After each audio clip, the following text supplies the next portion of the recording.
ሰላም ጤና ይስጥልን ተመልካቾቻችን ቃና ቴሌቪዥን መሐላ በተሰኘ አዲስ ተከታታይ ድራማ መጥቶልናል። እኛም ታዲያ ይሄን ተከታታይ ድራማ ይዘንላችሁ መተናል። አብራችሁን ቆዩ። ታሪካችን የሚጀምረው ሙብሬ የተባለች አክስት ኢንጂላ የተባለች ሕፃን ልጅን ወደ አንድ ዘመናዊና ትልቅ ቪላ ይዛ ስትገባ ነው። ኢንጂላ ገና በልጅነቷ ወላጆቿን ስላጣች በጣም አዝናለች።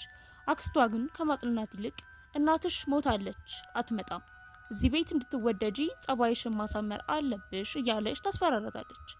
ይህቺ ትንሽ ልጅ ገና ከጅምሩ የህይወት መራራ እውነትን እየተቀመሰች ነው። ወደ ቤት ከገቡም በኋላ የቤቱን ቅምጥል ልጅ ናዝን እናገኛለን። ኢንጂላ ወደ ክፍሉ ስትገባ ናዝ በንቀት ትመለከታታለች።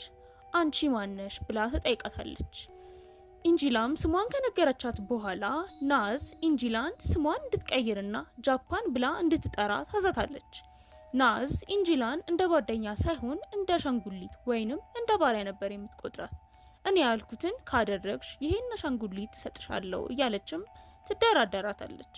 በጣም የሚያሳዝነው ደግሞ ናዝ ኢንጂላን እንደ ፈረስ እንድትሆንና ጀርባዋ ላይ ተቀምጣ ስትጋልባት እናያለን። በዚህ ሰዓትም አክስት ሙቤራ ትመጣለች። አክስት ሙቤራም ይህንን ብታይም ለጥቅሟ ስትል ዝም ትላለች። ከአመታት በኋላም ልጆቹም ያድጋሉ። አሁን ሁለቱም ወጣት ሴቶች ሆነዋል። ነገር ግን የተቀየረ ነገር የለም። ናዝ አሁንም በምቾት አልጋዋ ላይ ተኝታለች። ኢንጂላ ግን የእሷ አገልጋይ ሆና ቀጥላለች። ናዝ በጠዋት እንደተነሳች ስለ ጮኛዋ ሜቴ እያወራች ኢንጂላን ታዛታለች። ኢንጂላ የራሷ ህይወት የላትም። ሙሉ ጊዜዋን የናዝን ፍላጎት በማሟላት ታሳልፋለች። ናዝ ቁርስ እንኳን በራሷ አትበላም።